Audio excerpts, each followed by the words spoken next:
Hi everybody, welcome to the Rhizocast. Today we're looking at the Batman Chronicles number 11 from 1998. It's an Elseworlds book, as you can see. I often like the Elseworld books, and I never hear anyone talk about this one. But it has Paul Pope teaming up with Ted McKeever on a story, so that's great. And we'll just hop right in. It has 3 stories packed into this tiny issue, so we'll go through all of them. This looks great. This Paul Pope and Ted McKeever together. Um, they make a great team. I love the way they're doing the Batman logo here. I'm not sure if it's Paul Pope or the letterer Ken Lopez who did that, but it looks great either way.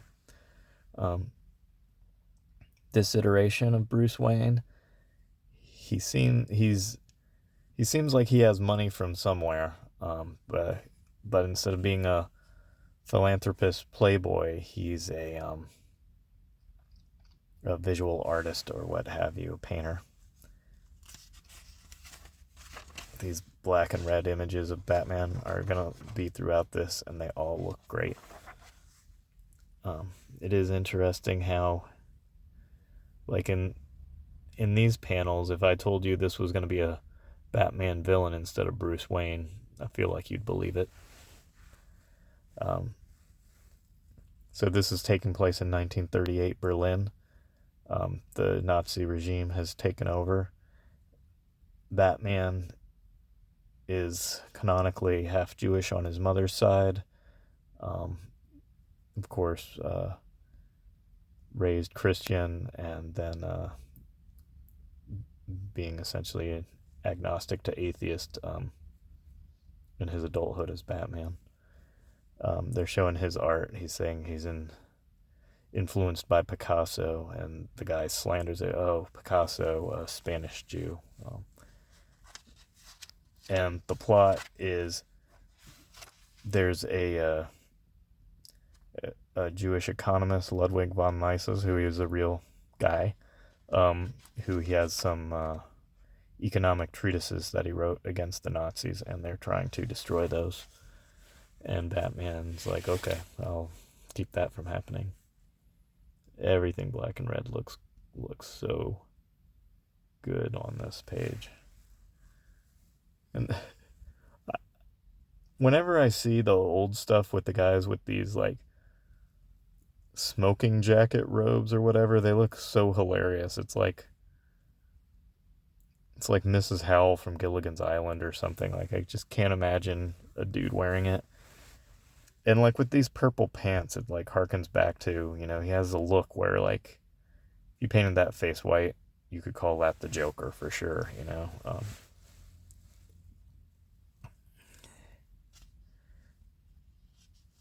And this young girl that's helping him, there seems is essentially Robin.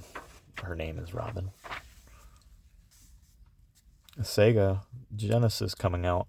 In this era, you stop seeing the cartoon ads and stuff as the centerfold, the NBC Saturday morning cartoon ad. You start seeing video game ads. You start seeing film ads. Comics has really transitioned. They are not marketing to 5 and 6 year olds. They're marketing to nerdy teens or whatever in this era. So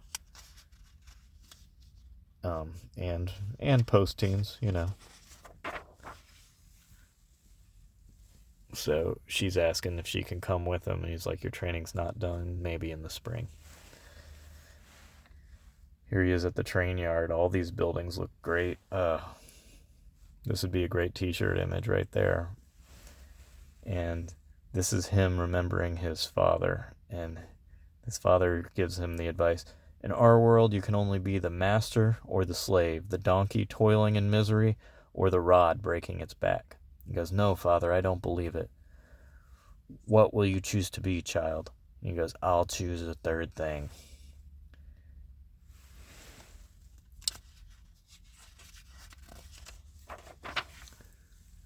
So then, of course, as we all know, his parents get killed. And this is about like it's pretty awful. And then he's being raised by his grandparents, and he has a stuffed bat, and he swears to Batmouse that he will spend his whole life warring on criminals. And to me, this is probably one of the most interesting political statements, for lack of a better word, in this book. Is he was the strongest, smartest, most precocious child in the whole class. He noticed the others resented him more for this than for being a Jew. And I think that statement is really true. You'll see people want to blame whatever obvious thing about them for people not liking them.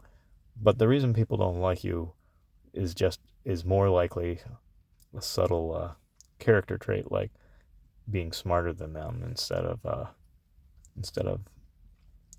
whatever background that you have, at least in my experience.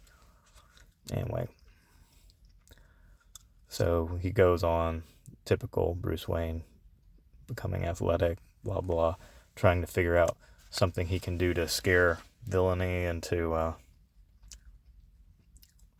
criminals. Bats fly in, and he decides to become the Batman. He's flashing back all this while he's waiting at the train station to see these guys that are stealing the book. Here we are, ad for The Lost World. I think that's the second Jurassic Park, coming to video on November 4th. Another video game ad. Like I said, it's mainly video games and movies. You're not even seeing like the Mile High comic ads anymore. Here we go. Batman fight scene. Takes everybody out pretty much without a problem.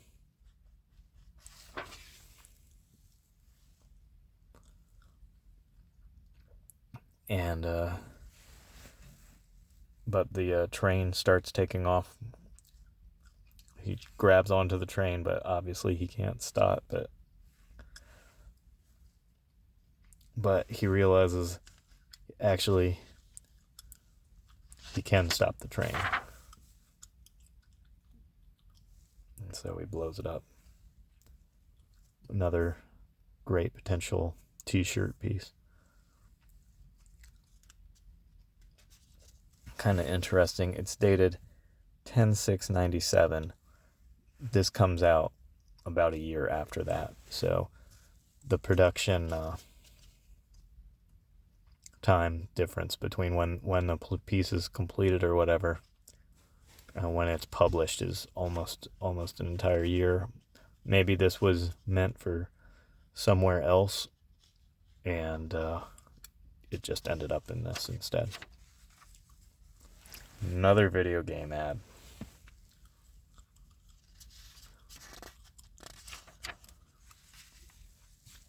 So this piece, The Bride of Leatherwing, it's written by Chuck Dixon. Stylistically, I like these pieces where it's like text piece, cool image, text piece, cool image. But this one in particular,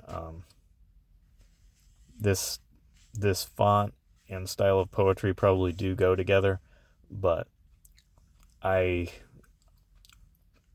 just don't like it. It's kind of like got a too clever of a thing for me, but I'm sure other people think it's awesome. And so it's Catwoman, and she's with Robin. They're pirates or whatever. Here's the Penguin serving Spain, I guess.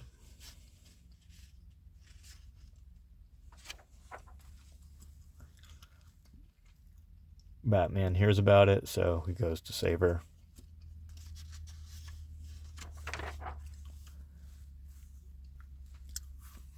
Another film ad, Alien Resurrection. Saw this one in the theater, I think opening night. At the time, I was really let down by it. But as it went on, I realized it was a really cool film.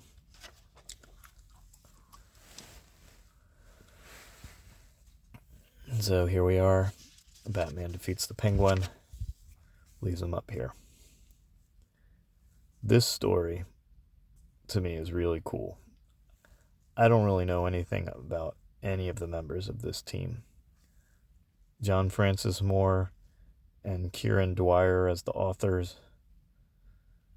I guess John Francis Moore, I think, writer, Kieran Dwyer as the artist, Lee Lawfridge, colorist, John Costanza, letterer, Curse of the Catwoman.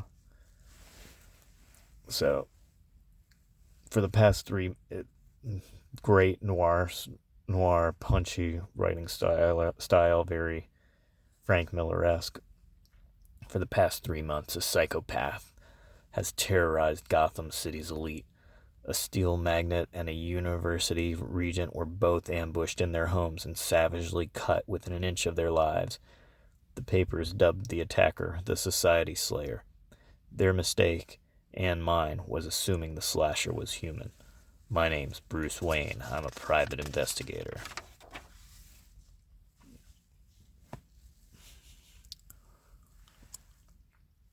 The art in all of this is cool.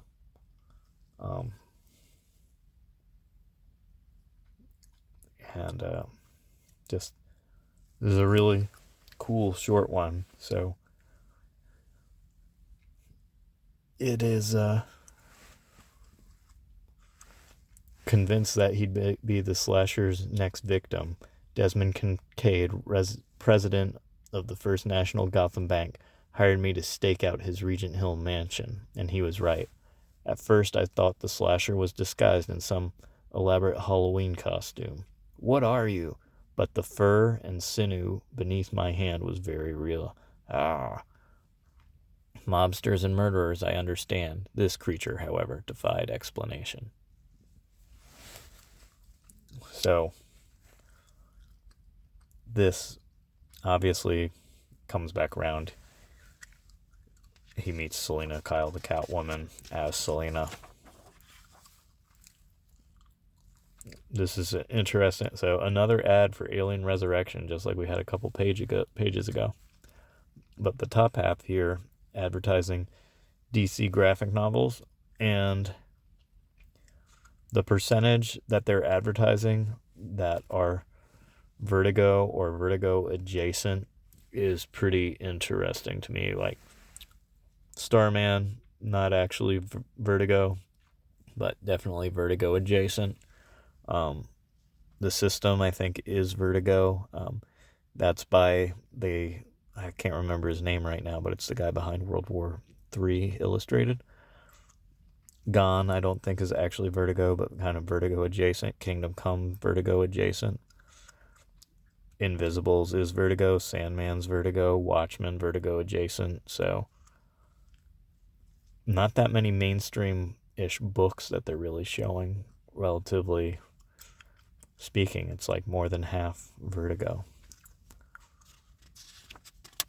And even, I think this iteration of Wonder Woman is by Bill Messner-Loebs.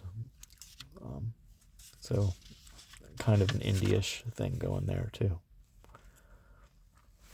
As always, Bruce Wayne falling for Selina Kyle. And she's saying he'd be better off without her. He's heartbroken. He's trying to figure out what's going on.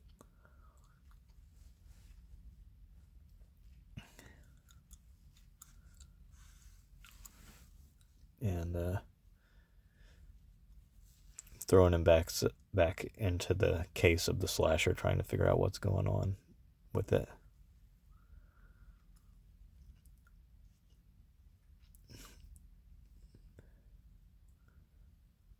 So here we go, and we're getting into the origin here.